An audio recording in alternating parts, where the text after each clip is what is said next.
So what did it mean to be a hippie? Yeah, it meant several things, you know. Also, it meant that we somehow thought we were a little more free to do whatever we wanted.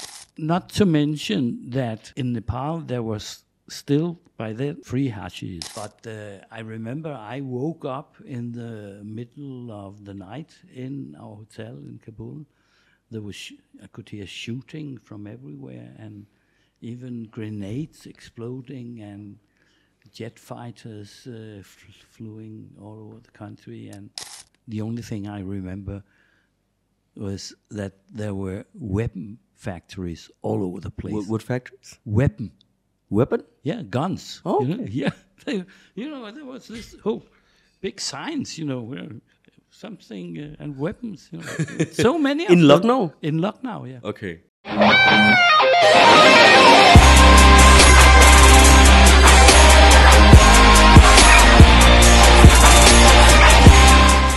Ready. All right. So we're live. Mm-hmm. So you've written a lot of children books, including this one that released today. This one was released today. It was a special project that was started by Lions Club in my hometown in Denmark. They do things like that now and then, and to support a children's hospital in the neighborhood. And so they asked me to do this coloring book, and I asked one of the Nepali illustrators I know to do the illustrations.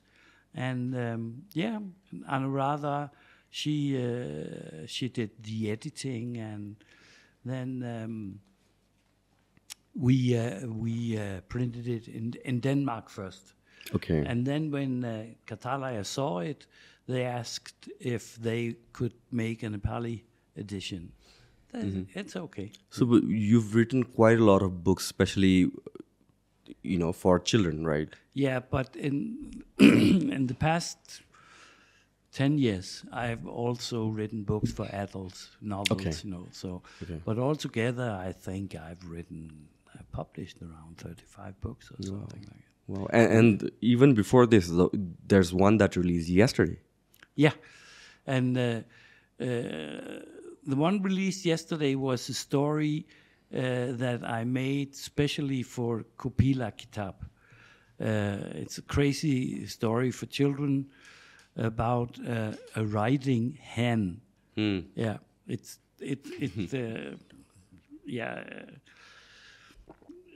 goes in a horse race, and when it's completely crazy with some very funny illustrations by Nepali illustrator. And I did that because Kopila Kitab is started some years ago by two girls, Arpita Shakya and Palpasa Manandar, together with Banu, a man, and but Palpasa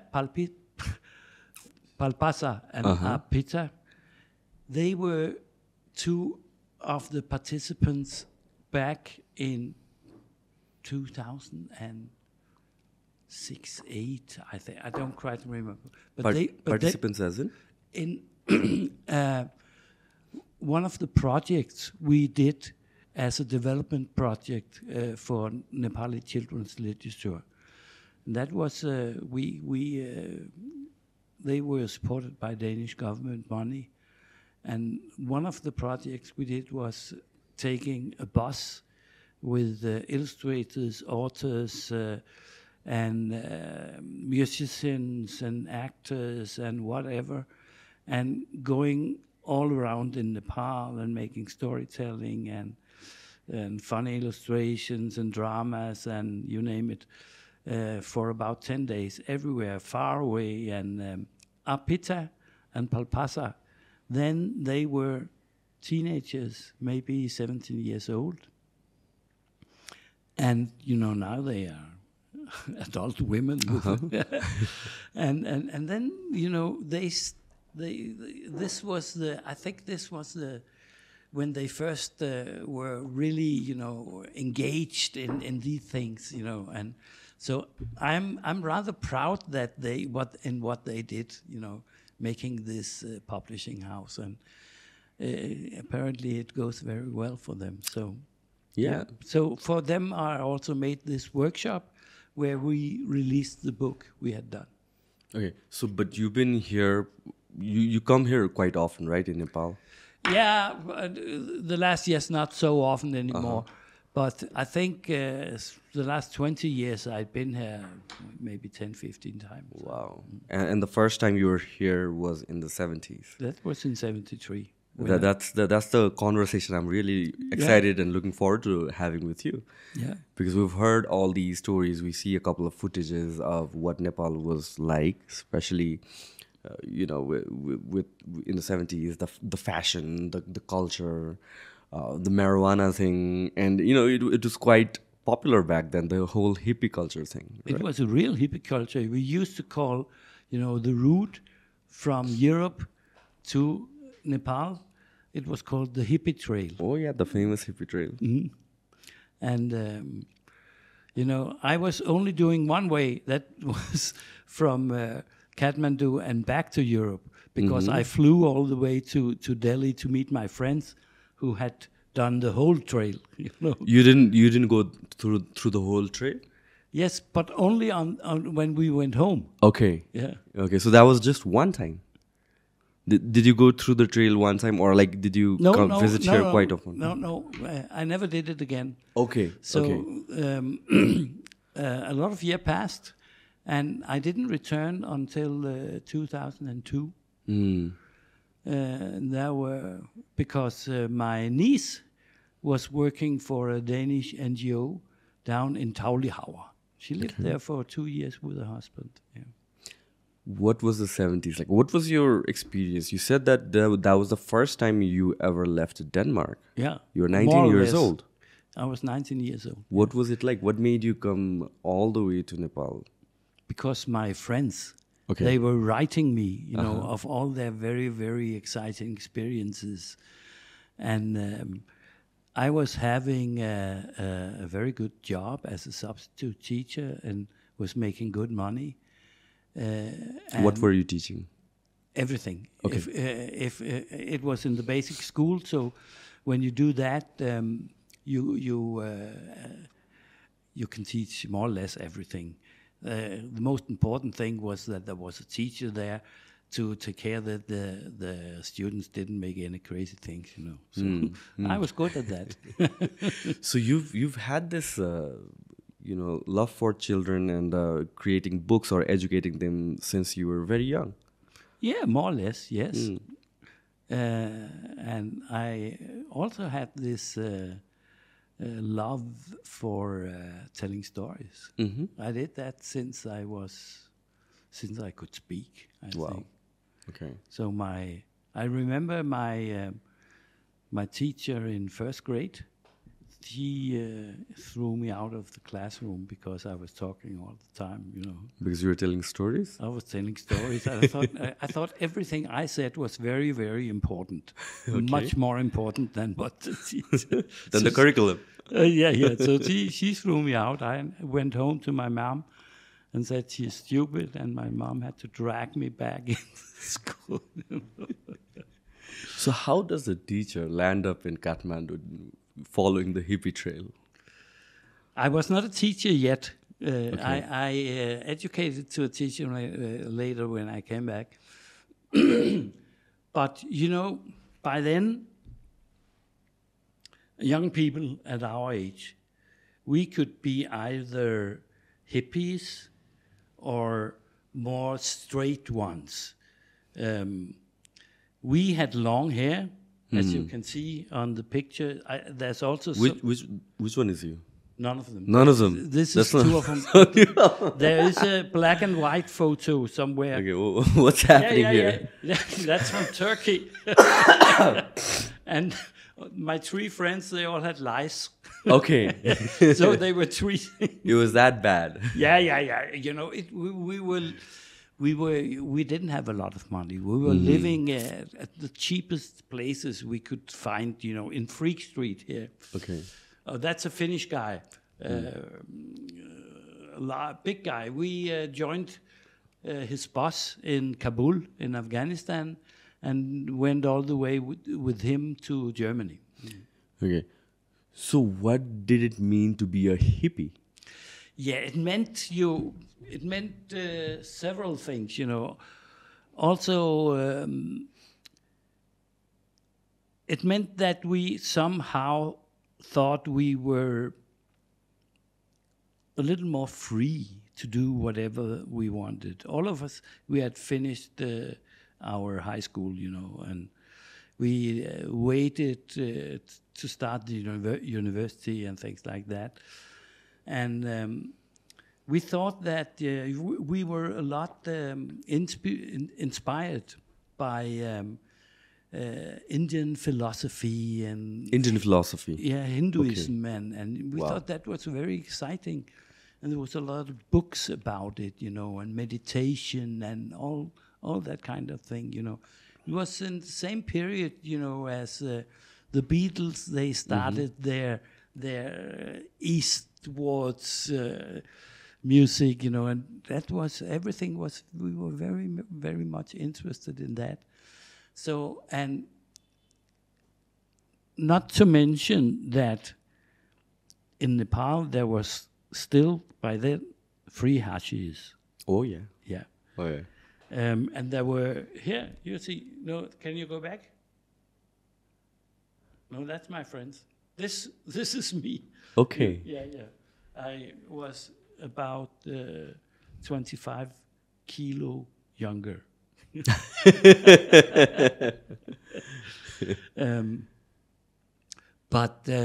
Yeah, and everywhere, especially in the area around Freak Street, there were hashish shops, simple central hashish store, and we entered and said, I want 5 gram and that, and 5 gram, and then give me a little marijuana when I'm here, you know, and not that we smoked that much. Some other hippies did, you know, and we smoked, you know, and we had already been smoking at home, you know. That was it legal there? No, no, it wasn't. Was not. But you could get it very easily. Oh yeah, yeah, very easily, and of course, I would have thought that my parents would be very worried when I told them, by the way, now I'm going to Nepal. But strangely enough, you know, they said, okay, you're young, it's a good idea, see the world and have some experiences. So I did. They even gave me some money for the trip. So you didn't plan to join earlier, but then later you decided to come with your friends. Yes. What made you change your mind? Mainly the letters they sent back. You know, we were very close friends, so they sent letters, you know, more or less all the time. I don't know if you remember those special aerograms. Yeah, with thin paper. Oh, yeah. Yeah. So it was always very exciting. And then, you know, I had the money, so why not? What was in the letters that convinced you to change your mind?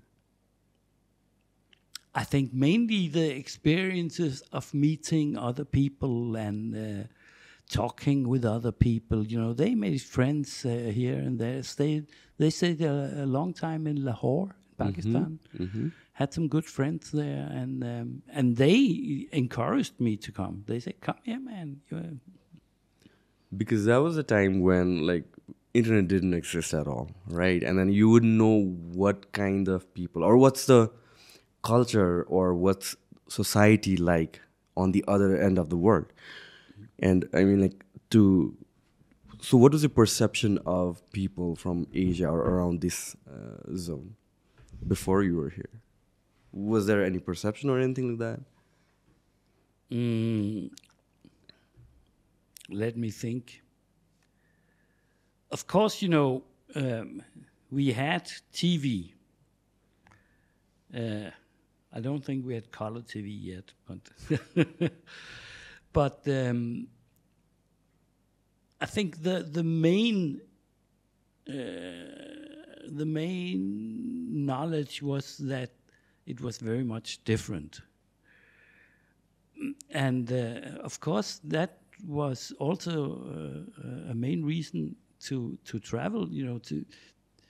To see what is the different, how does it feel, and we knew, of course, that both Nepal and India was very poor countries, and we were prepared of that. But still, walking around in Delhi, in old Delhi, and with all the beggars dragging your clothes and that all the time, it shocked me, simply. It was a reality shock from the moment I left the plane in New Delhi. And those, all these people, the heat, and in fact, I thought it was terrible. And I don't know what I had expected. Maybe I had expected something more, something nice, exotic, and not all this screaming. And because we were white people, everybody was there, especially the children, and so New Delhi was that was really what you call it, a test, So it was a relief to get up to Pokhara. Really a relief. Okay. First of all, the heat wasn't so bad. I think we came to Pokhara the 1st of May in 1973. Wow, you still remember the date? Yeah. Okay. Because it's in my old passport. Okay. So you traveled by road. Yes. You got into Delhi first? Yeah. How many days did you stay there? Do you remember that? A few days, they had been waiting for me to go to Nepal. Okay. So maybe 4 or 5 days or something. Okay. Yeah. So how long did it take for you to arrive in Pokhara first? First, we went to Taj Mahal and saw that, and other places. I think at least 2 weeks. Okay. Yeah. I don't quite remember, but we were in Taj Mahal in Agra, and probably around 2 weeks. So you guys were making stops along the way? Oh yeah. Okay. Yeah. Was there any specific goal or anything in mind where you would stop, or just like whatever you feel like? We wanted to see things like Taj Mahal and Okay. Red Fort in Delhi and all these famous tourist attractions. That's what we wanted to see. And we were also, I remember, in Lucknow, where the only thing I remember was that there were weapon factories all over the place. What factories? Weapon? Yeah, guns. Oh, okay. Yeah. There was this big signs, where something and weapons. So many of In them. Lucknow? In Lucknow, yeah. Okay. So they were making mostly guns. I don't know. I think so. Yeah. But then we went to Agra and Varanasi. But maybe Varanasi, that was on our way back. So this is no the next one. The next one. This is Pokhara, right? This is Pokhara. Wow, you cannot even recognize the place. Not at all. When I came here the next time, in 2002, I couldn't recognize it. Not at all. We stayed at a private family, eating fish from the lake, and the lake was very pure. And we had this view every day. And there was no hotels except for Yak and Yeti, I think. And no cars. There was almost no cars. And there was a bunch of hippies, and then there were us. What was Pokhara like in the 70s? Because we've heard all these stories about Kathmandu and Freak Street and this and that, but then like we don't know much about Pokhara. What was it like then? Very, very relaxed. Okay. Yeah. It's still relaxed compared to like whenever we leave for Pokhara. I mean, like for people who are staying in Kathmandu, even these days, even today, if we leave for Pokhara, I mean, like we find it still relaxing compared to here. But this was relaxed. You know, there was very few tourists. You know, so we were looked at as something special. And people, of course, were extremely friendly. I remember we hired boats from some boys at the beach, which was not like the boat you have there now. This was logs which you had hollowed, you know. Okay. Yeah, very primitive boats, and we paid 1 rupee either an hour or a day. 1 rupee meant a lot of money back then, right? You know, there was a saying that if you was very careful, even in Kathmandu, you could make it on $1 a day.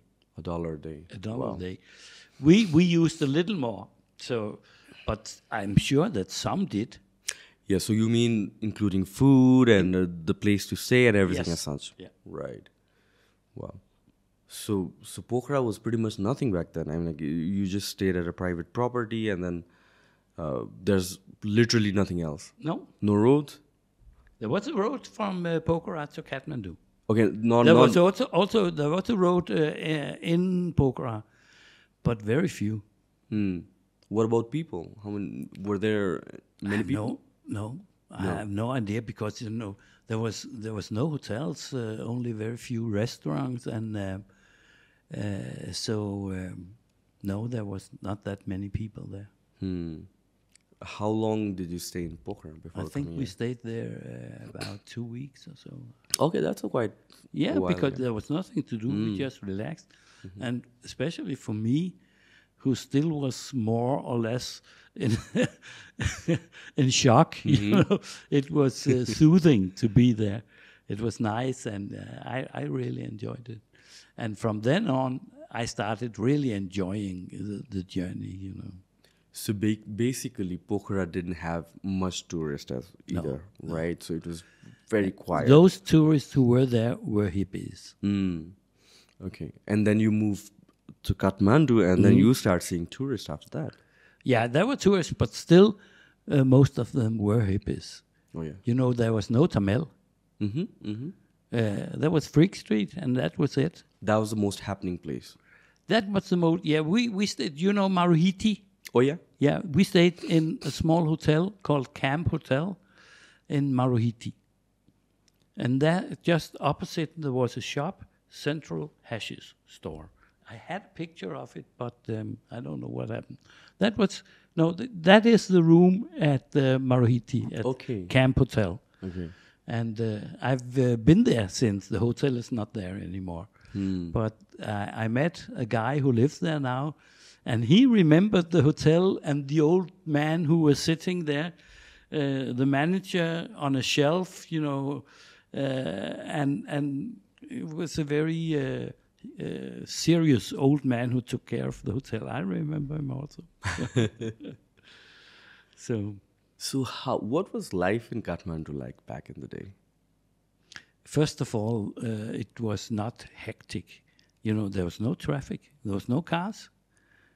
Very, very few cars. People had bikes. And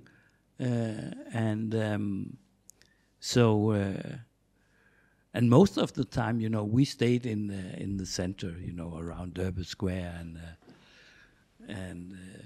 so it was for us pretty much relaxed.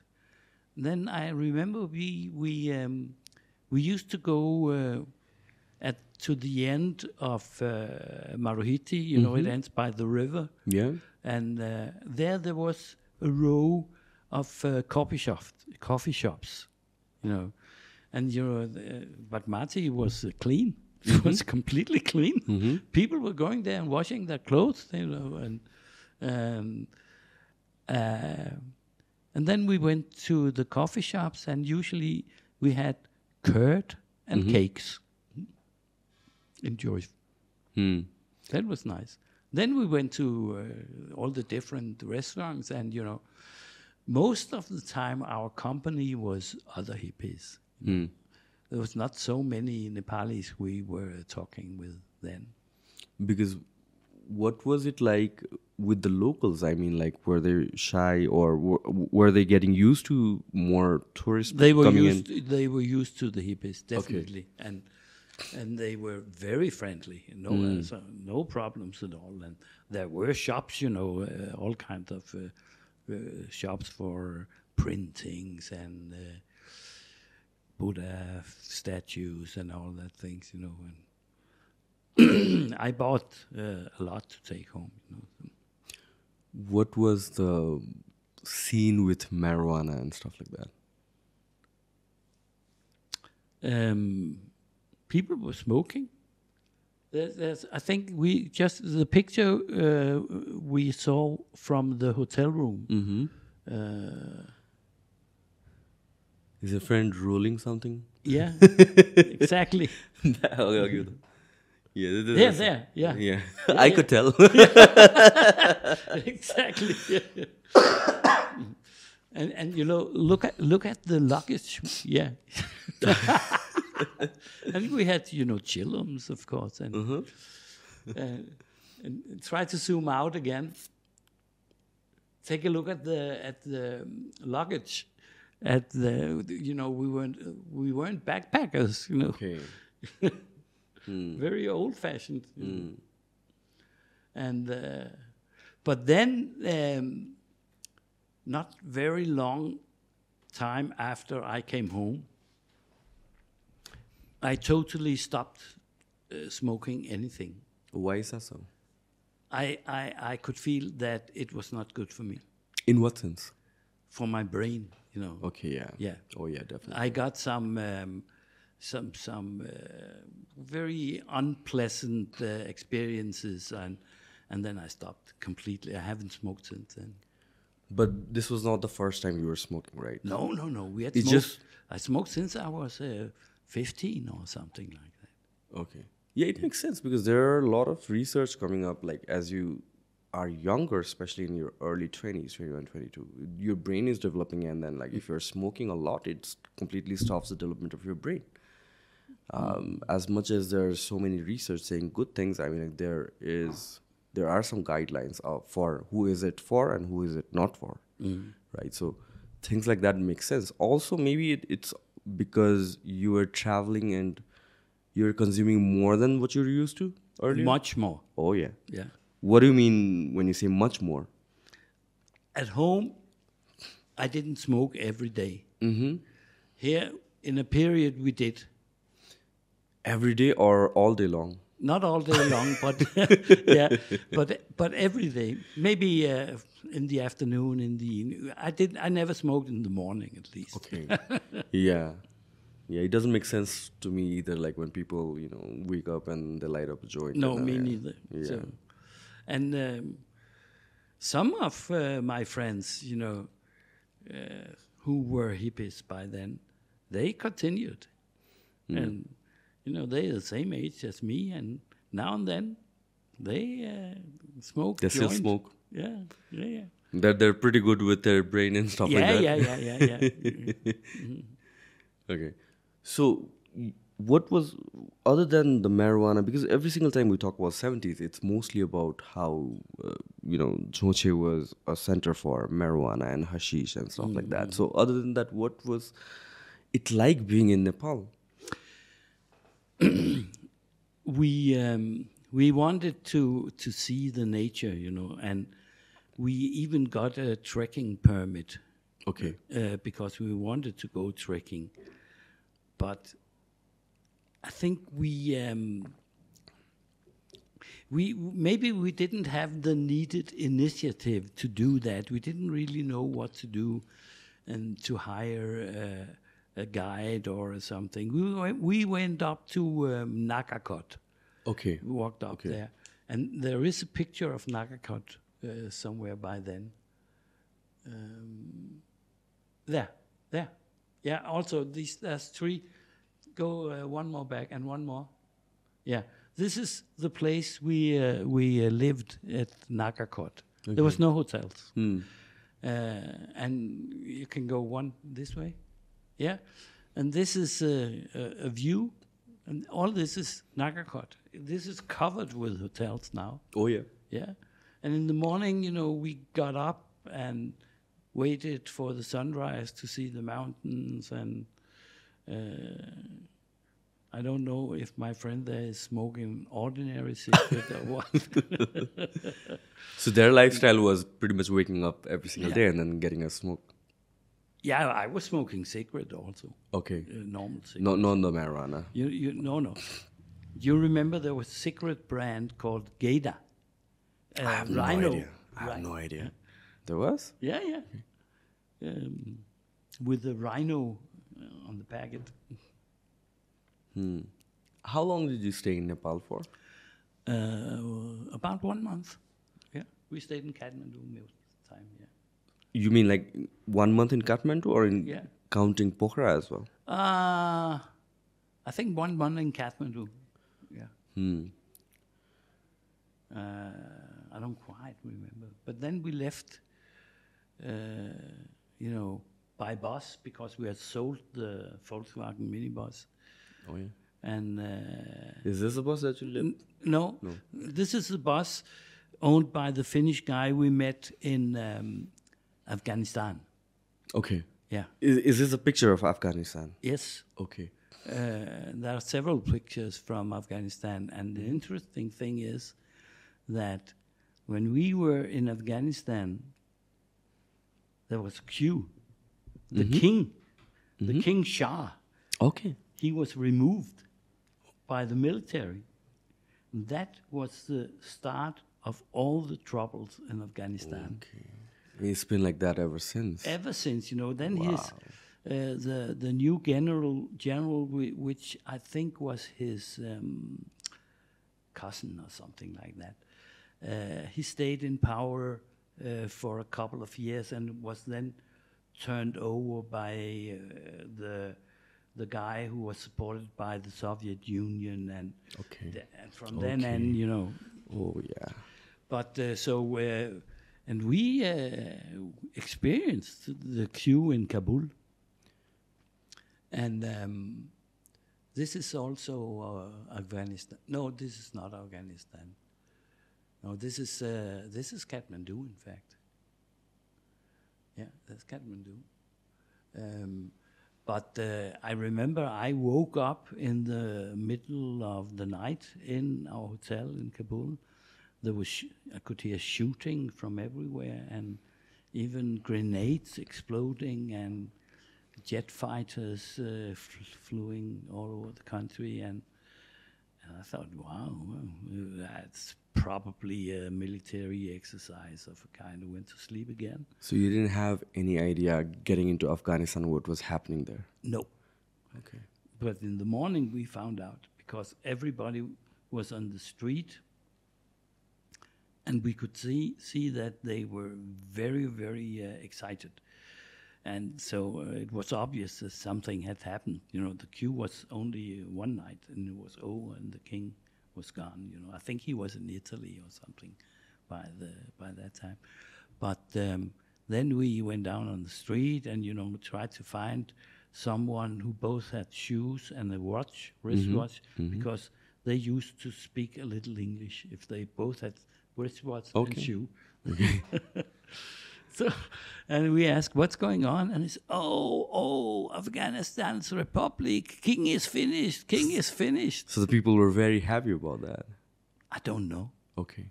They were excited. I don't think they were happy about it.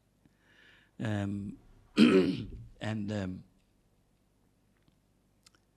there was a curfew. By then we had met this guy with the yellow bus, the Volvo bus. Oh, okay.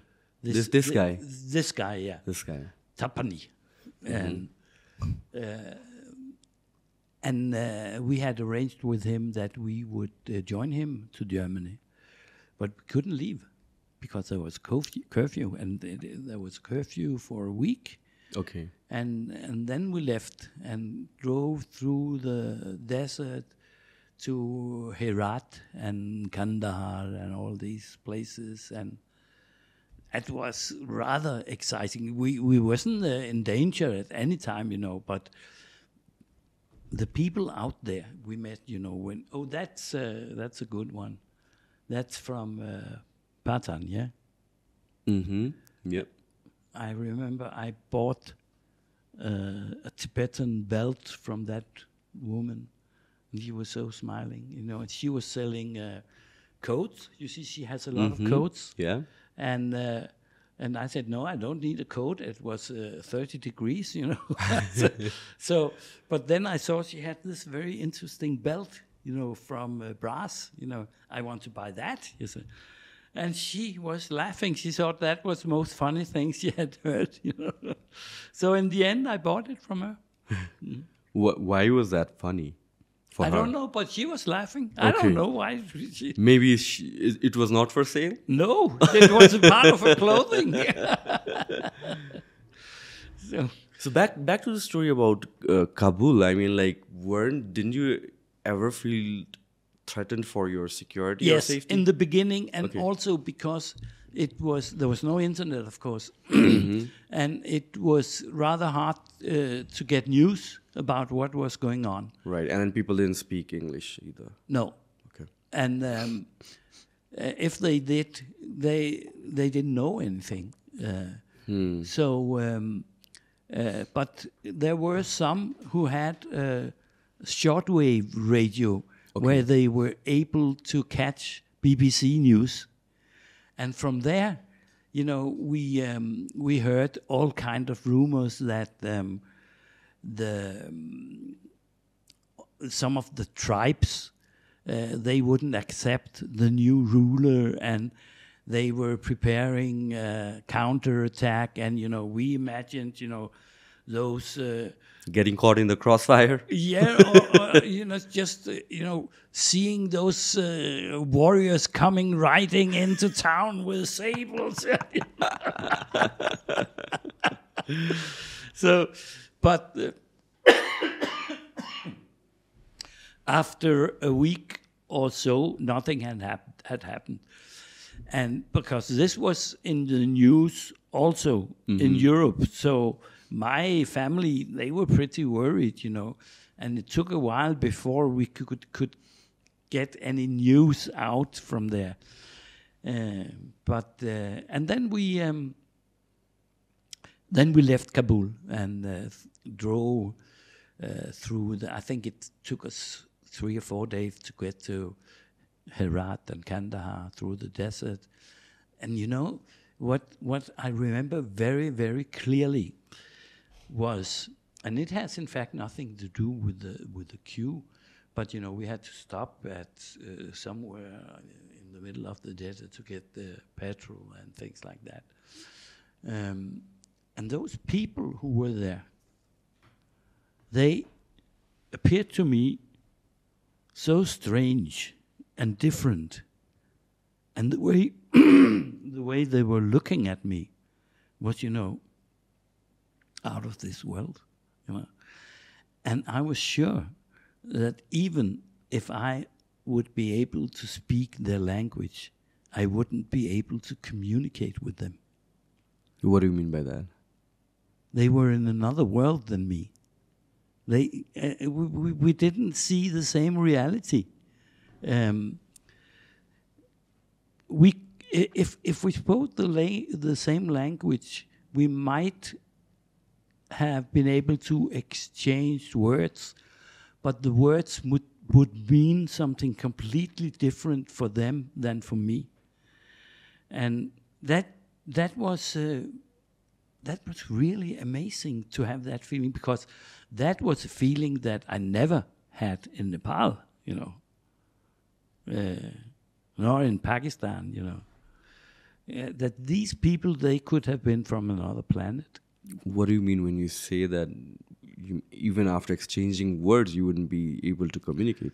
Because for them, the words would mean something different than for me, and somehow, it was just a feeling. It's a little hard to elaborate on it, because it was an emotion, that these people are far, far away from me. You mean in terms of culture? Completely in terms different of culture? In terms of mindset, and if in terms of how to experience your reality. So maybe they even didn't see the same things that I did. I don't know. It was just a feeling by then.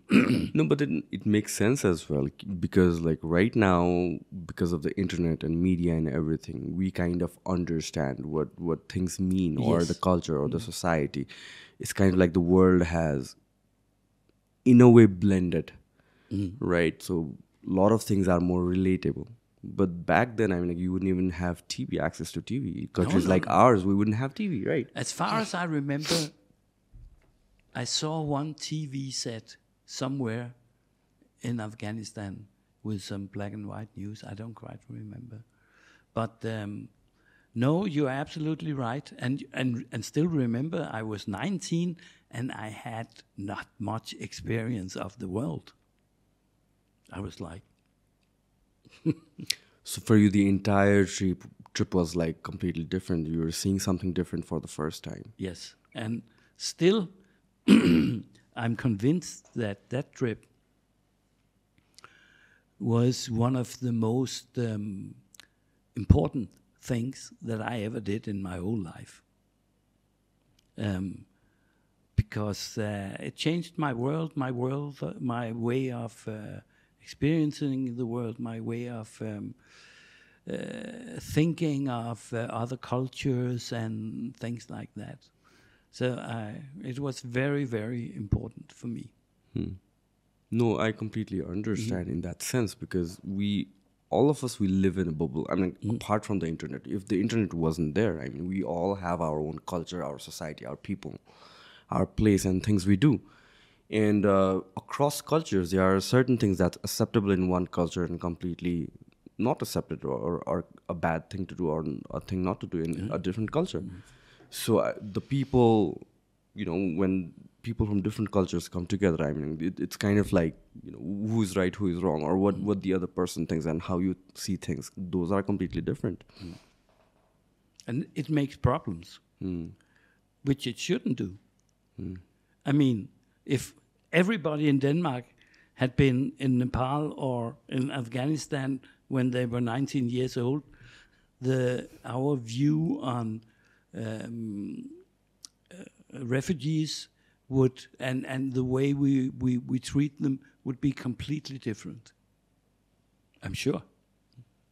What's it like these days? I mean, when you say your views on refugees and situations like these would change, what's in it right now? You are much more able to see these people as human beings, not like just they're refugees. They're entering our country. They want our goods.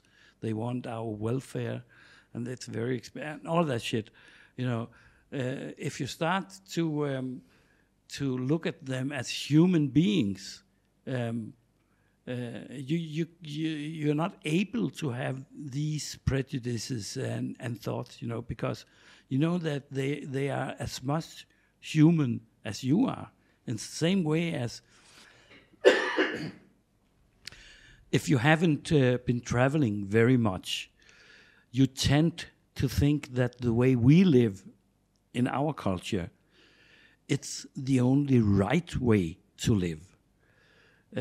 People can live other ways in other cultures, and they can maybe even have a good life, but the right way to live, that's the way we live in our country.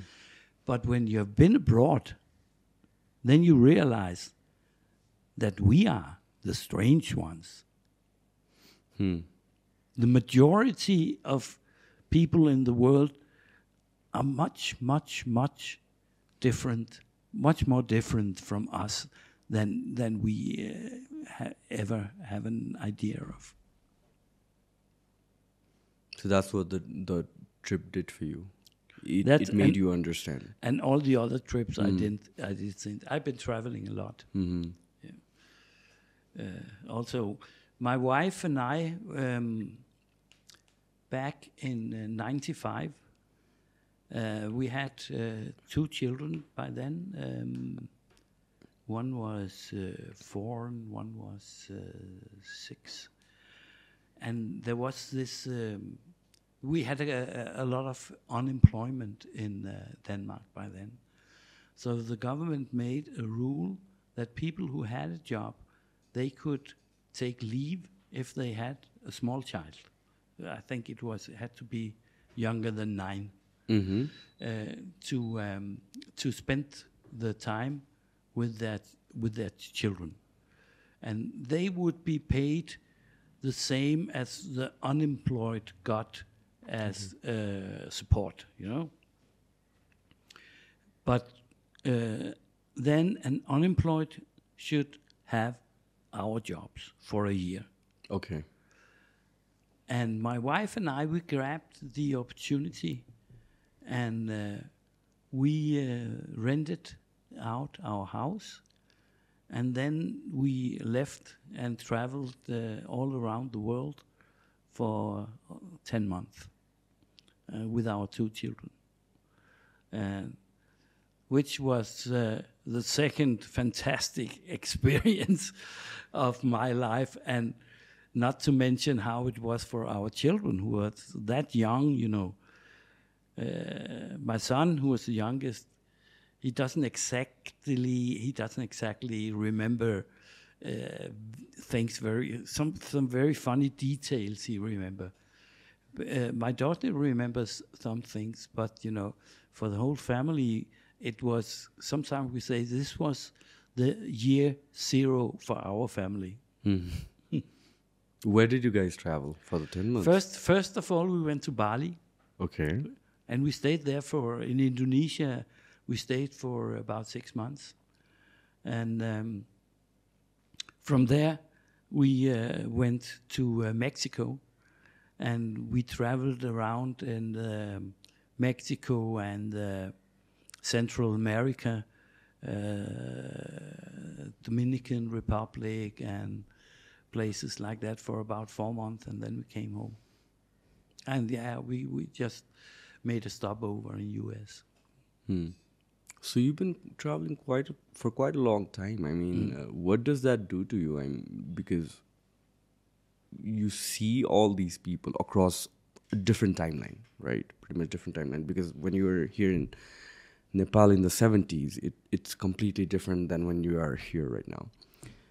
What makes you wonder? What are the things that you find? That it might be a little bit the opposite of what I said before, but still again, I find that people all over the world, no matter what religion and what culture they have, basically they are positive when they meet strangers, and they are curious. It's only in very special situations. If people are brought in some special situation, they might feel threatened. But as long as they don't feel threatened, you know, it's my impression that people everywhere, they are curious, and they meet you in a very positive way. That's a nice thing to know. I think, of course, you need to meet them in a positive way also. And it also means that in all the places I've been, I haven't really met much threatenings or unfriendly people. I can't hardly remember anything. I can remember very, very, very nice meetings with people. I'm the kind of person who likes to talk, and even I like to talk with everyone because I think it makes me more clever, and even if it's hard to understand languages, there are ways of communication, except for the Afghanis, of course. Even till this day, do you feel the same? I don't know. I haven't been there since. Okay. But I've been thinking of it. You haven't been there since the 70s? No. No, okay. Yeah, but yeah. I've been thinking of it, of these experiences with how different I felt them. Because, Denmark engaged in the war and sent troops to Afghanistan. And they thought that this would just be piece of cake because all Afghanis will be happy that we come and make them free again and get the Talibanis out of here. And so they sent a lot of soldiers together with the British, the Americans, etc. You know the story. And what happened? It was a mess. Oh, yeah. And I'm sure that the reason it was a mess was that they didn't have a clue of what the Afghani people was like. They did no research. They just thought that they would clap their hands and say, "Hello, friend." They didn't. Or what they wanted. What exactly? Yeah. And it's and that's why they lost.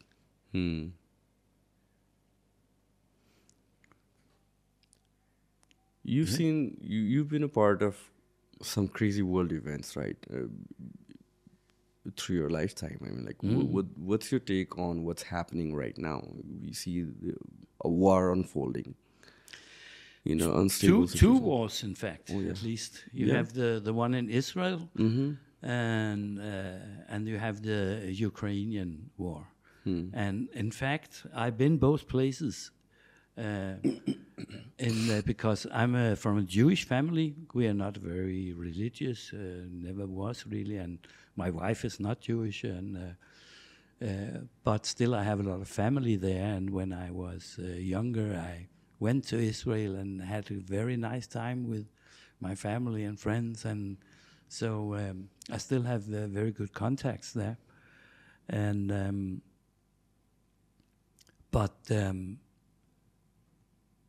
I think that the Israeli politics, what they're doing now is they're throwing away all the goodwill they might have had once. Well, this is a long story, but I think one of the main reasons is that they have a government where the extreme religious ones, they have a lot to say. And they're just crazy. They are as crazy as any Hamas member or Hezbollah member. They are the same shit. And they are ruling. They are ruling in Israel with Netanyahu, and there will never be any kind of peace before they get out. And that's very, very sad. What you should know is there in Israel there's a very, very large opposition, and some of my family members were among them who went to the streets, week after week before the war to protest against Netanyahu and the politics. And there's a very large opposition against him. Yeah, that's what I think people fail to understand when people look at it from the outside. They think like Israel as a whole, they're in unison. Yeah. Over whatever is happening in the Middle East, but it's not. I mean, even the country is divided. There's a large opposition, like you said, and then not every person in Israel supports what's happening. Definitely not. So I don't know. I'm not able to find out. In Ukraine, I know because I did a novel about a kind of family novel about the origin of my family, which comes from Jewish families in Ukraine and Belarus. That's where they come from. That's a big part of the European and American Jews. They have their ancestors in Ukraine, Belarus, and these East European countries. And they were generally they were poor and very religious people, and it was a very traditional society. And I decided to make a novel about it. And for that, I went on a research trip to these areas in Ukraine from where my family came. And it was so exciting because I managed to find the very, very small village where my grandmother was born, my father's mother. And she had a family name which was not that normal. Mm-hmm. And when I came to that area, I had an interpreter with me. And when I came there, she was asking, and there was still a very small Jewish community there, only a couple of hundred people. But when we were talking with the chairman, and when we heard that my grandmother's family name was Chishver, then he said, Chishver? Oh, then you must meet Mr. Yitzhak Chishver. He lives here, not far from here. I'll call him and we go and see him. And he was born on the same street as my grandmother. Okay. I had my son with me. My son was 17 then, and we were, we had goosebumps. It was fantastic. And then we traveled around in that area, and it was great. And now it's the same area where all this war is going, in the eastern Ukraine. Yeah, it's crazy. I mean, because the war in Ukraine and Russia started a while back, but then it kind of contained in that region, right? But then the war that's happening right now, it seems like it's going to escalate, as it's escalating already. And that makes it unsure what's going to happen in the future. Definitely. I was here in Nepal when it started 2 years ago. I was here. I was sitting with my friend Surendra and watching the news and, what's going on? But even then, I mean, the news can be very confusing at times. When you said, when you talked about your experience in Kabul, and you said that you had guys who had radio, and some sort of rumors were spreading through the radio. Through the radio and through what people told us around, How reliable was news back then?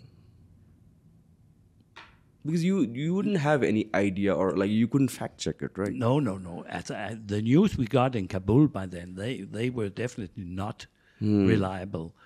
But I think that, let's say, the Danish news service by then would be quite reliable as it is right now.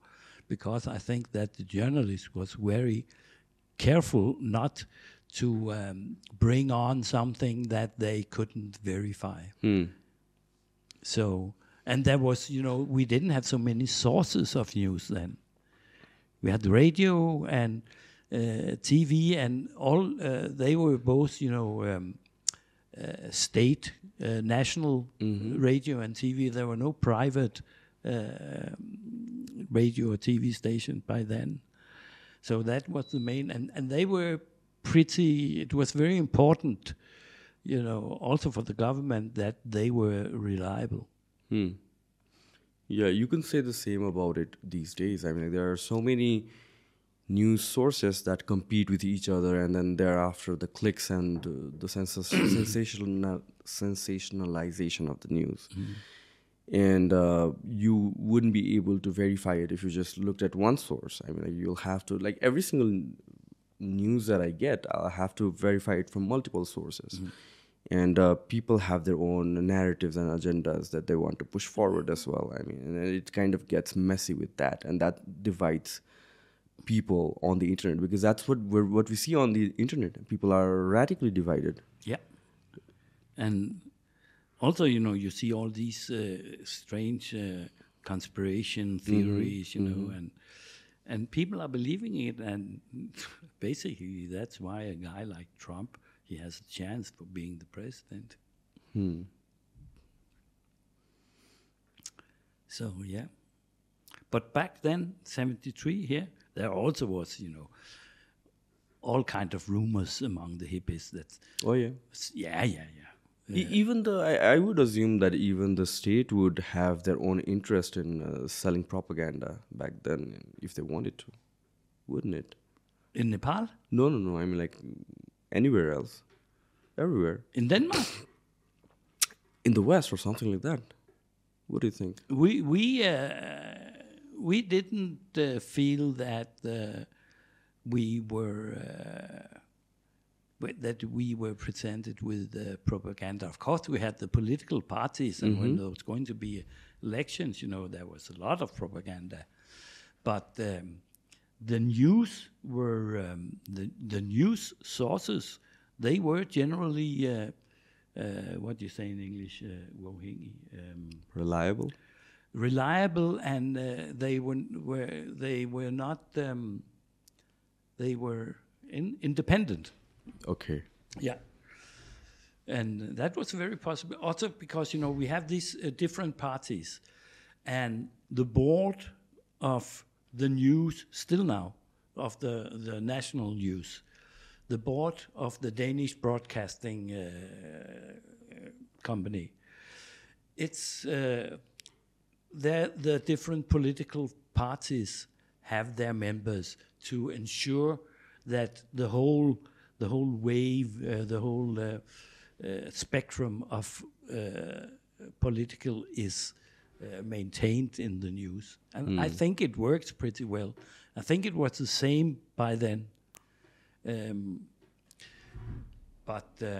No, the rumors, we heard, that was the rumors, and around the hippies, someone had died because something.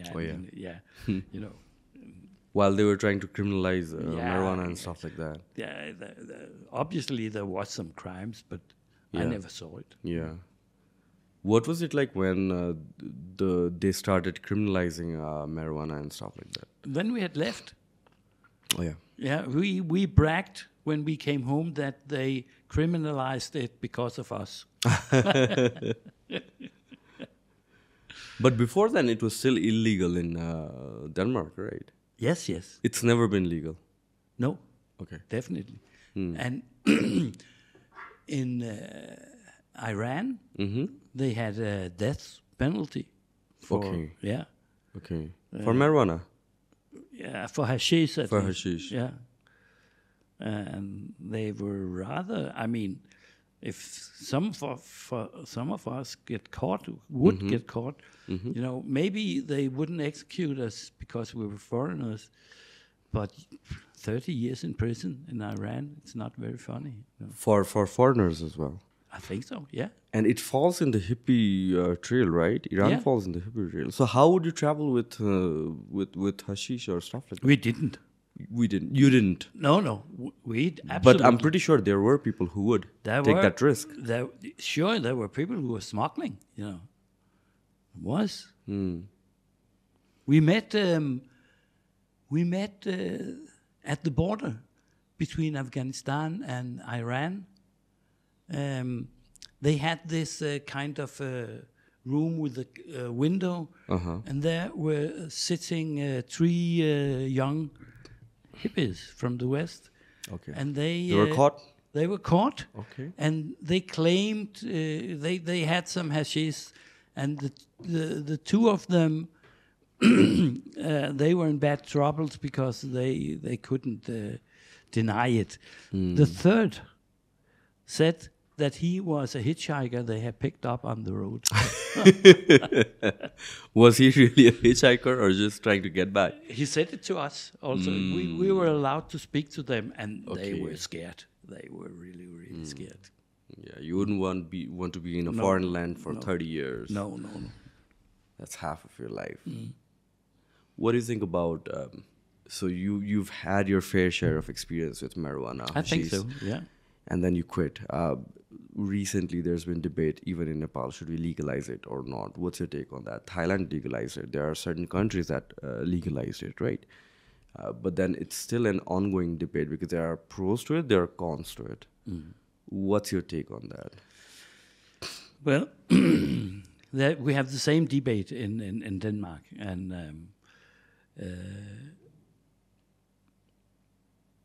I think that you could just as well do it because it's so easy to get it.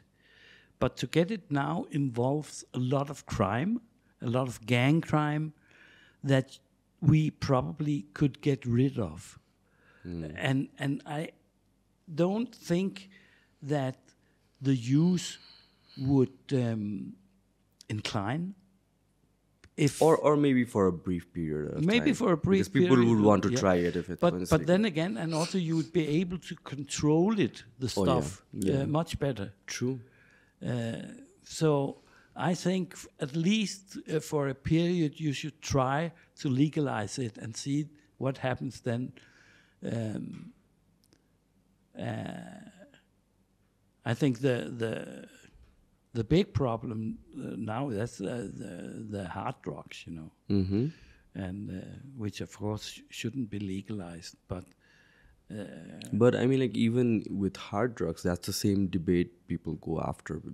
When you're buying it from the underground or a secondary market, you are pretty much funding these criminal groups, right? So it's the same with marijuana. The problem, my major concern with legalizing marijuana, if it happens in Nepal, is there needs to, of course, they'll come up with some laws and policies, but then there needs to be a proper investigation or a check to see if those are being followed or not. Yeah. That's a huge problem. Even with alcohol or smoking, there are laws. But then are they being strictly followed? No, definitely not. Yeah. So that's where the problem lies. And in fact, I see in Denmark, I see alcohol as a much bigger problem. Oh, yeah. That has, because, the young people, they start drinking and they are drinking heavily when they are 14, True. Also, the way alcohol is easily accepted in society, people think of it as just any other drink. Yeah. Luckily, it looks like my children, who are now 37 and 33, 36 and 33, seems to have a very balanced relation to alcohol. But now they have small children, but which they didn't have when they were teenagers, I think that's the case for everybody, even if it's like marijuana or alcohol. There are people who experience that when they are in their teenage years. They want to rebel, they want to try out new things, and it's kind of becomes a medium for them, for people to be associated with a kind of image. But once you've had enough of it, there are people who get stuck with it throughout their whole life, and that's a problem. Yeah. But most of the people, they come out of it after a certain age. Yeah. I used to drink quite a lot, but then it's been a couple of years that I've completely stopped drinking. Yeah. Because I've had one bad experience, and I was like, no, I don't want to experience that ever again. And I'm in my early 30s, and it's not the same when you're in 30s the way you feel in your 20s. Your body can only take so much and recover from. Yeah. I was like, okay, that's not for me. Yeah, that's so. So, I still drink, but, I take it easy. Yeah, that's how it should be. I mean, like, for occasionally, it's fine. But for me, the way alcohol and my relationship with alcohol was like pretty much every single night before. If I'm sitting to work, I'll have a drink. and like every single night was me drinking, and then one day I actually did a podcast here. Yeah. It was on whiskeys. So we had a bunch of whiskeys, and I was like tasting a lot of it, right? So the mix of all these drinks and the quantity and stuff like that. So we wrapped it up at probably at around 8:30 or something like that, and I was in that couch, throwing up till midnight or something, and I was like, oh my god, this is so bad. I don't want to feel like this ever again. So luckily I had my assistant who drove me home. And it wasn't until 2 or 3 in the morning that I started feeling a little bit better. I was in my bed with a plastic bag in one hand, So that whole experience for me was like, I think that's what you felt about marijuana as well. That's why you quit. And it just like everything accumulates and you're questioning your life decisions and choices. And I was like, okay. In fact, it lasted a pretty long time, this bad experience. It lasted several weeks, and when I got over it, it was very, very slowly, and I had some therapy and things like that. Yeah, so it was really bad. How did you notice that you were experiencing decline in your brain function, cognitive function? I didn't really see it that way, but the realization of that I could feel so bad, with the anxiety and that was shocking, simply shocking. Yeah, it's just a compound or just stuff that's not for everybody. No there are so many people who do fine with it. Yeah. And there are people, you just smoke once and then, you just want to get out of it. You kind of, it's just not for you. And also, I decided very early, that I would never do anything else. I would never try heroin or LSD or... the more hardcore ones. Yeah, I never did. And I saw, among my friends, some of them, they started to be junkies, and I know 2 of them, they died from it, and the third probably he also did. So, yeah, that was scary. Have you tried mushrooms? No. No, you haven't. You've heard stories about it. I've heard a lot of stories about it, and now they are beginning to write seriously that they should start using it in treatment of different mental diseases. True. That's the same argument for marijuana as well. That's the same argument with psilocybin or mushrooms. Yeah. But what I think is, the argument for legalizing marijuana or mushroom is like it's being used in medical settings or it has medical benefits, but then that's medicine. You have to treat it that way for certain conditions, if that's your argument, because everything has pros and cons. There's a right way to do it, or there's a right dosage and things like that. And then when you're smoking marijuana or you're high on mushroom, you're not looking at the dosage and stuff like that, right? Did you hear about this news of the guy from Friends, the series, that died a couple months or a year ago? From what? The series Friends. Matthew Perry. Oh, yeah. Now I know, yeah. So there's this news going around. Do you know what happened to him? I just know that he was in the sauna and he was found dead. Yeah, and now his some of his friends or his doctor has been accused of giving him this stuff, Ketamine. Ketamine, yeah. Which is also a drug that's used for treating depression and anxiety and stuff like that. So from what I heard, the doctor is going to jail for like 10 years because he's cooperating with the police. So, there's a place for everything under certain conditions and things like that. But then, I don't know. It can get in wrong hands as well. Sure. Yeah. So, What else do you recall about the 70s? What was the best part about 70s? Somehow the feeling of freedom, you know, that we were able to do things like that, like going to the other side of the globe, you know. I think that feeling, you know, was a very nice feeling also because it was for our parents, you know, this would have been unthinkable. Oh, yes. Yeah. And remember, our parents, they were they were, you know, in their 20s during World War II when Denmark was occupied, you know. My family, because they were Jews, they managed to flee to Sweden. Oh, can you adjust the microphone a bit? Yeah. Okay. So, but you know, that feeling of being able to do all these kind of things, I think that's the most important with the 70s. And then, you know, that the world exploded. It suddenly, it was so big. I think that was the main thing, you know.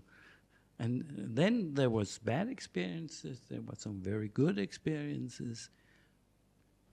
But we had these experience instead of, you know, like this. It was like this. Oh, yeah.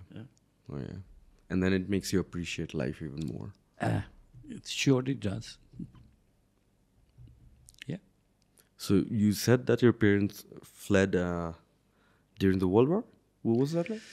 In Denmark, Denmark was occupied by the Germans in 1940, and you know that they tried to kill all the Jews in all Europe, and especially in Eastern Europe. But in Denmark, they didn't really do anything until 1943, when they wanted to grab all the Jews and put them into camps, and you know that would be concentration camps. And, you know, but the Danish Jews were warned. Somehow, it's a long story, very complicated, and so the big majority of them managed to flee to Sweden because Sweden was neutral, was not occupied. So they were allowed to leave the country? They were warned? No. Okay. It had to be, you know, it was very, very secretly in you know, the strait between Denmark and Sweden is very narrow. But it was something very much organized by the Danish resistant movement. Okay. And, you know, some were captured, but not that many. My very big family, they fled and stayed in Sweden. They were very, very nice received, you know, and in fact, my mother, she was Swedish. She was already in Sweden, but her family also came from Eastern Europe, you know, and of course the Danish young Jews met with the Swedish young Jews, and if not, then I wouldn't have been here. That's an amazing World War story, love story. It was quite normal. My father had 4 unmarried sisters. The 3 of them got married in Sweden. Wow.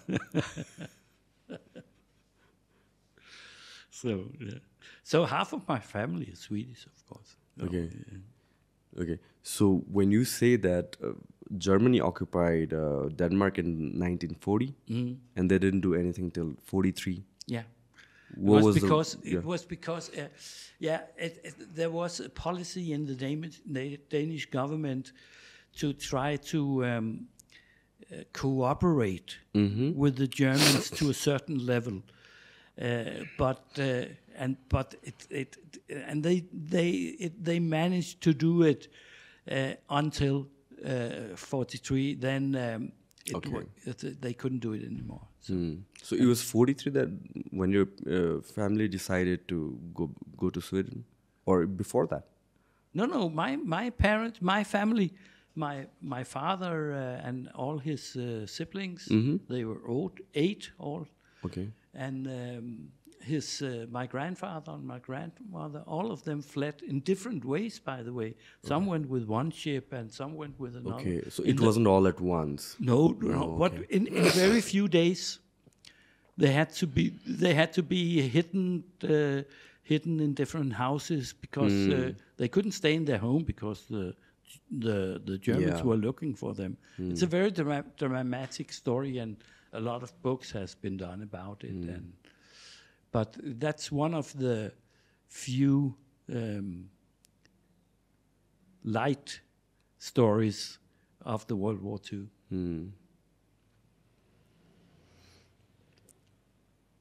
So yeah. So let's talk about your books. What makes you want to write so many books? Yeah. How did you get started with writing? I think I always told stories, and then when I got older, I think there was a there was a publisher in Copenhagen in the early 1993, I think it was, who did competition for the best children novel. And I thought, well, this is the occasion I need to do it seriously. And I managed to finish my script and send it in. I didn't win, but they kept my script for a very long time. And finally, they decided not to publish it. And then immediately I turned it over to the biggest publisher in Denmark. And they didn't hesitate. Within 2 weeks, they said, "Okay, that's good. Let's publish it." And we did. And I was, of course, extremely happy. I was working as a teacher then. I was 40 years old, and then it was published, and then I got 2 nice awards, important awards for children's literature for that novel. And so, that started it. So I kept on, I had a good start. And by and by, I had less hours as a teacher. And in the end, around 2000, I quit completely. I said, now I got to try and see if I can live from that. And I did. So it was from the 2000s that you started taking writing more seriously? No, I did write quite seriously from 95 and onwards. But I took the big step in 2000 and quit my job. How many books have you written by then? By then, maybe 10, maybe. Not more than 10, I think. Okay. And you said you started writing since your first book, when was it published? It was published in 93. 93. So in a matter of 7 years, you wrote almost 10 books. I think so, yeah. Okay. And you're still writing a lot of books. Like, how does your working style work? I mean, like, how do you decide to write books? Is there a framework that you go after? In a way, I'm very unstructured. Sometimes I'd wish I had more structure in my work. On the other hand, when I get started, I'm very good at concentrating and to go deep into it. And it's the one thing you learn quite quickly as a writer is that very often you think it's boring and you don't know what to do, and you think whatever you does it's just terrible. And then you think I should do something else, but you learn that you has to go through these periods. And what I do then, that's maybe the most structural thing, is that I run. I run. I live in a very forested area north of Copenhagen. And at least a couple of times a week, I take a run, exercise, 5-6 kilometers or so. Okay. And during this running, I very often fix problems that I have in the writings, and and then I use my phone. I record as a recorder, and and while I'm running, then I can do this, and then go. And when I hear it afterwards, yeah. But I mean, like, running is so wonderful. If I feel like I get stuck while I'm doing work, or if I'm trying to think of something, that's what I do as well. I either work out or go on a run or something like that. And then I used to run with headphones, but I've realized that if I run without headphones, my mind is, in more of a creative zone. Exactly my experience. Yeah. Yeah. I bought some nice Bluetooth, True. Yeah. Earbuds. Yeah. And tried that, but I don't like it. No. You just get distracted.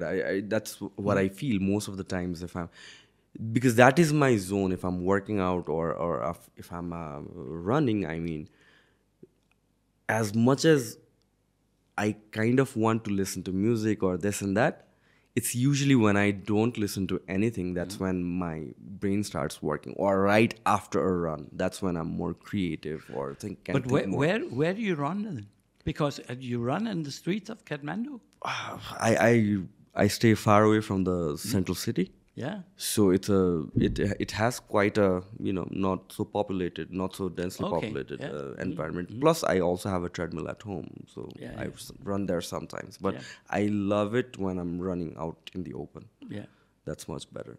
So because I feel very privileged that just all around my the forest, and most of I meet very few people when I run this. I meet deers, and sometimes I would just drive, get out of the city, and then park my car somewhere, and then go on the run and return back, something like that. Yeah, that's what I do too. So. Do you think structure is important? Because you said like you're not very structured, but then also creative people are not very structured, and that allows them to explore more areas. I don't think that's a rule, because many of my writing friends, they are very structured. Okay. And sometimes I'm very impressed. But I've realized that this is the way I work, and but also now. Now I'm working on a novel now. It's almost finished. I have to go through it once more. But for me, it's I don't feel this stress that I have to finish things. And now I have not. I left the novel for a couple of months ago. And then I went here, but now I feel, that when I get home to everyday life, it's going to be really nice to start working on that novel, making furnitures and playing my piano. Mm-hmm. You play piano? I play piano. I try. Okay. When did you learn? Well, I learned myself to play guitar when I was young. But when I was at the teachers' college, I had piano lessons. I never been pretty good at it, and but what I can do is I can accompany children when they are singing. Okay, yeah. And I made a lot of songs, when I was a teacher and things like that, and but now. In my old age, I decided now I have to be better. And I'm starting. I found a teacher, and now once every second week I go to my teacher, and we play Bach and things like that.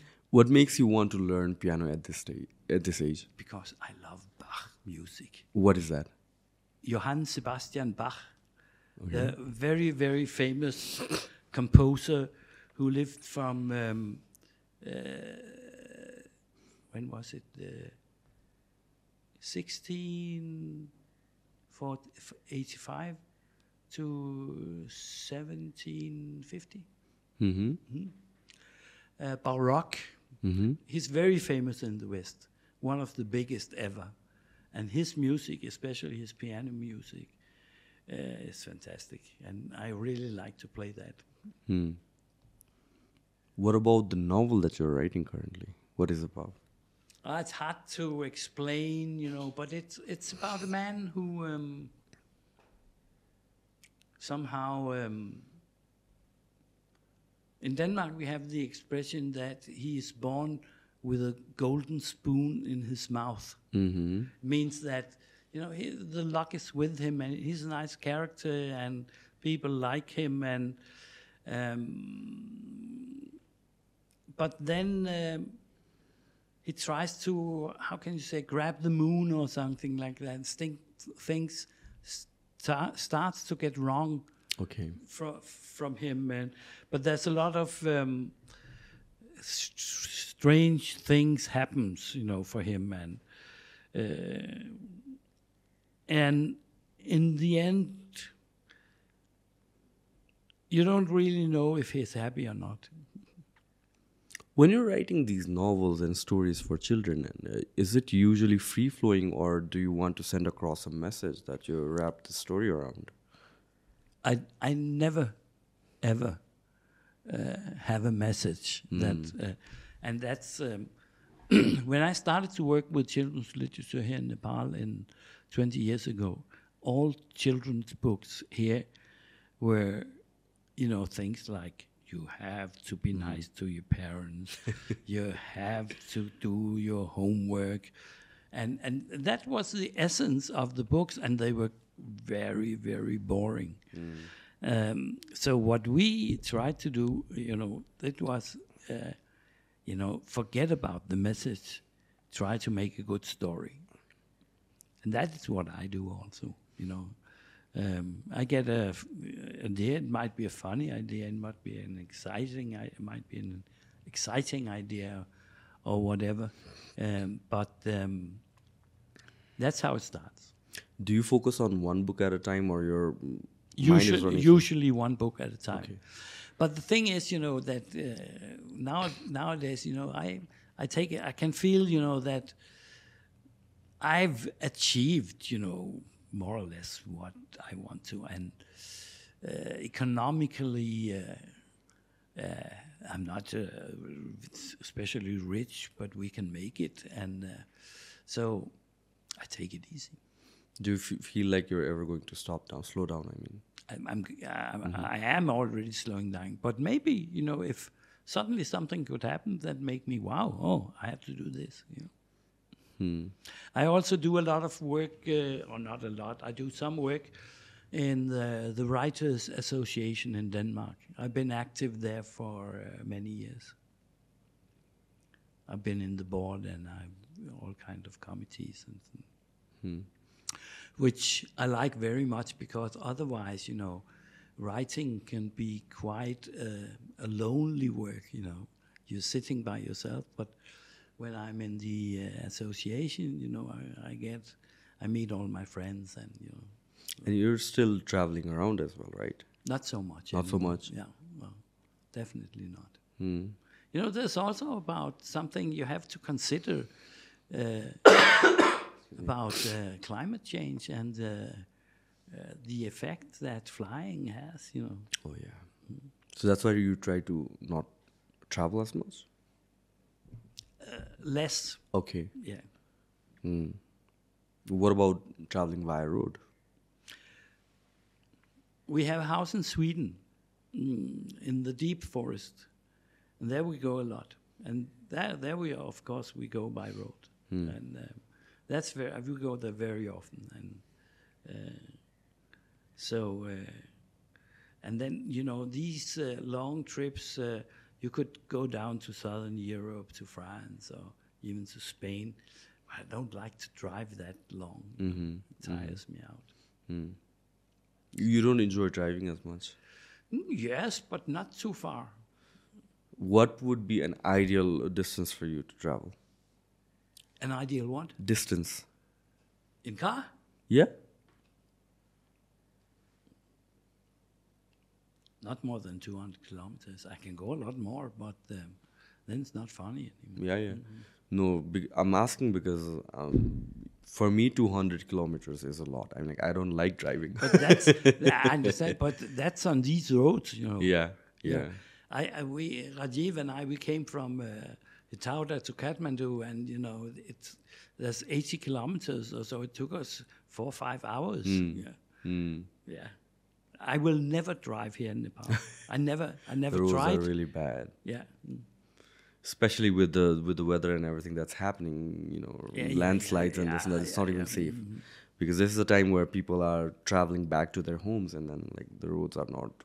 The roads are pretty much washed away by the rain. And of course, it's right now it's bad. But let's say 2 years ago, or even 20 years ago, it was a lot better than in the 70s.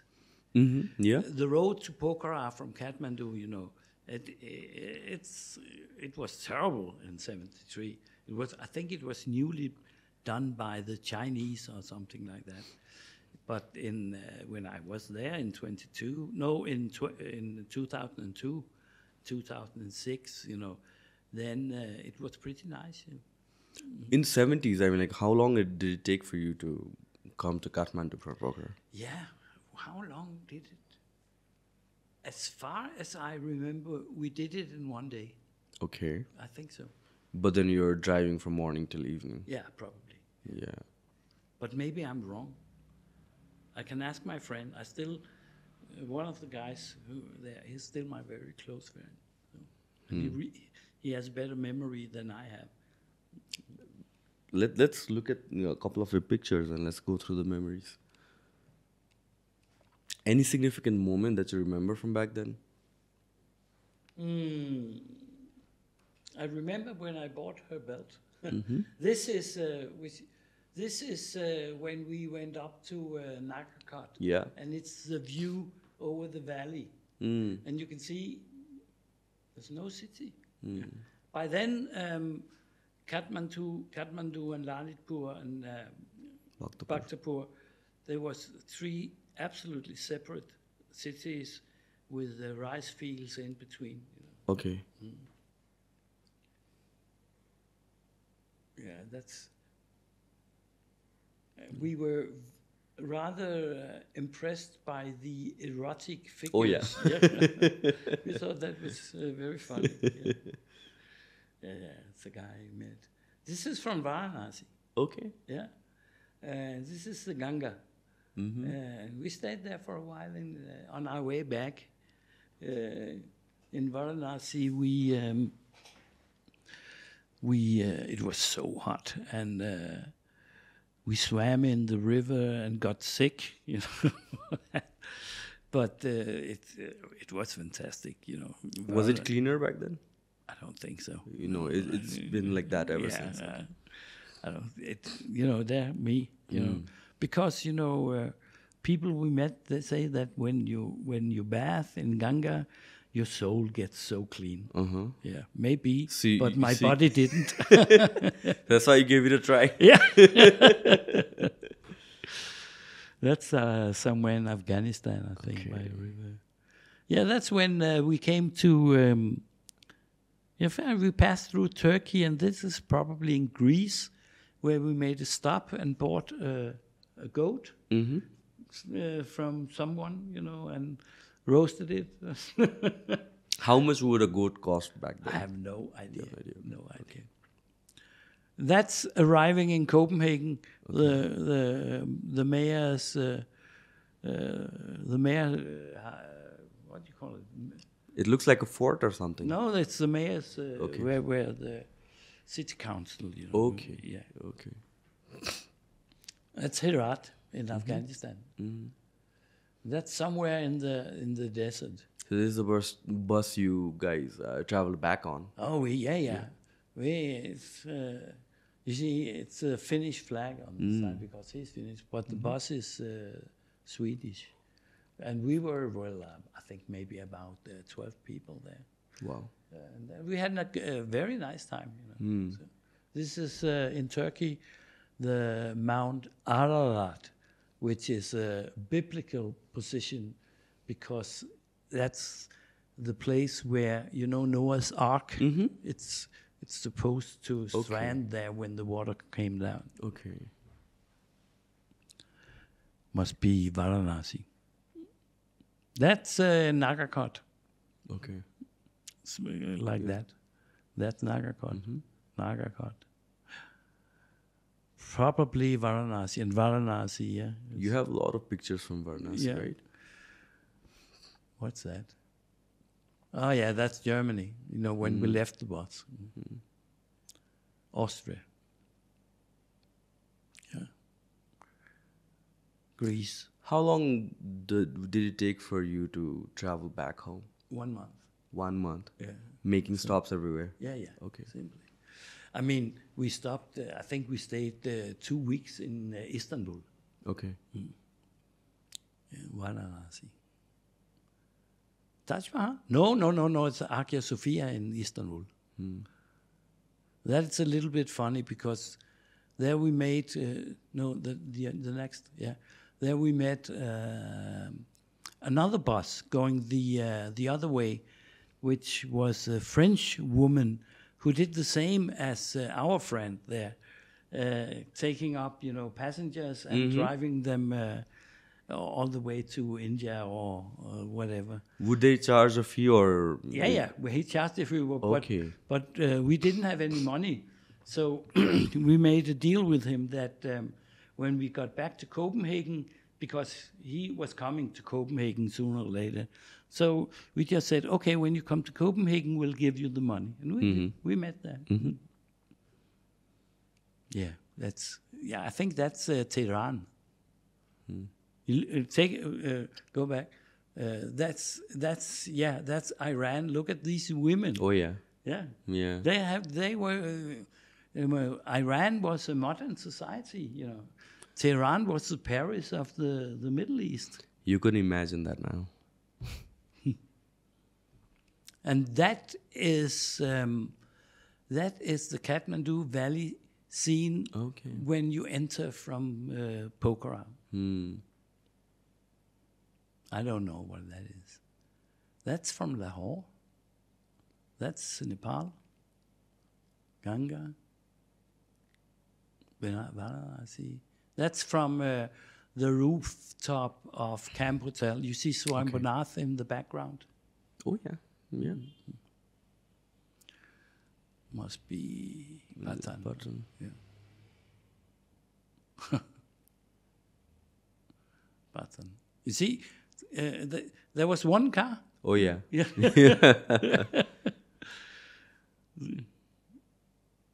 Yeah. How would people react when they see vehicles? Was it strange to them? No, not that. Okay. There were cars, but very few. Yeah, it was just very rare. Yeah.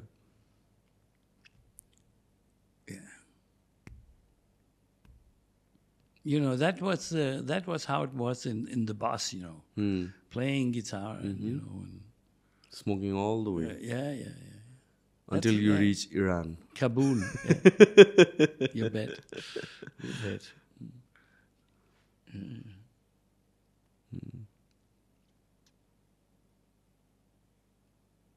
Somewhere in India.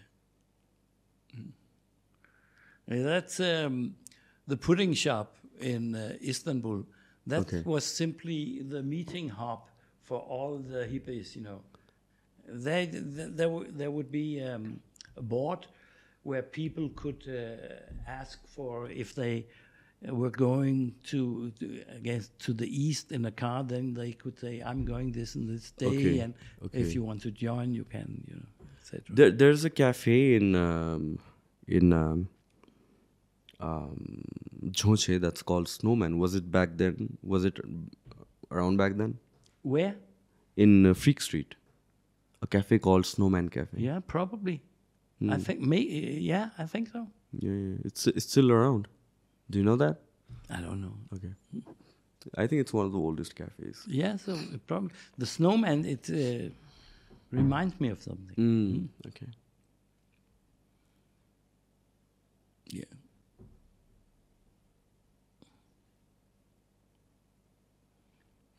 Yeah. That's pretty much all the pictures. Yeah. Wow. And you said that you lost a couple of reels. Yeah. Okay. Yeah. Was all the reels from traveling from India to Pokhara. Oh, okay. The time when you were But in there must have been more pictures. I must have lost some. Did you travel through India when you went back, right? Yeah. What By was train.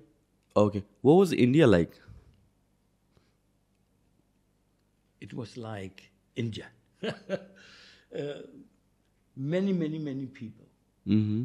Screaming and yelling everywhere. And what I remember very clearly is we were going by train, and we were going on third class because we didn't have money more. And it was very, very crowded. And on all the stations, there was those, what you call them, chaiwalas. Mm-hmm. And they had a very special developed voice which could reach from one end to of the platform, of these very, very long platforms. And they served very nice tea in some clay cups. Oh, yeah. I think they still do. Yeah, probably. Yeah. That's why. And I like the tea. And India was hot. That had, I think, must have been then maybe July or something like that. So it was hot. You wouldn't have ACs back then. At the better hotels there was, but we didn't. We hadn't. We couldn't afford that. Maybe fan? Fan, yes. Okay. But then I remember in Varanasi, we had a room with fans, and but there was power cuts all the time. Yes. And we were laying on these beds, and it was 40 degrees, and we were watching the fan, and suddenly it went slower and slower and slower. Yeah. Yeah. All right. So that was wonderful talking to you. Anything you would like to add towards the end? Yeah. Before we wrap it up? Well, I think it's a good idea to travel. Mm-hmm. Yeah. Still, though the world has changed a lot, it's a very good idea to travel. What places do you recommend for people to travel? Yeah, Nepali people? Yeah. Anywhere where it's where things are different. Maybe not Afghanistan, but if you can afford it, go to the West. Many Nepalis go to the West to study. And Yeah. but I really think that it's important that they return. Because in Nepal they need whatever they learn out there. Well, it's a growing concern as of right now. Yeah. Travel, and then of course as a writer, a very good advice is read books, because there's a lot of very good books available here now. Go to the bookshop, read some books. All right. That's it then. Thank you so much for being here. Thank you. It has been a pleasure, really.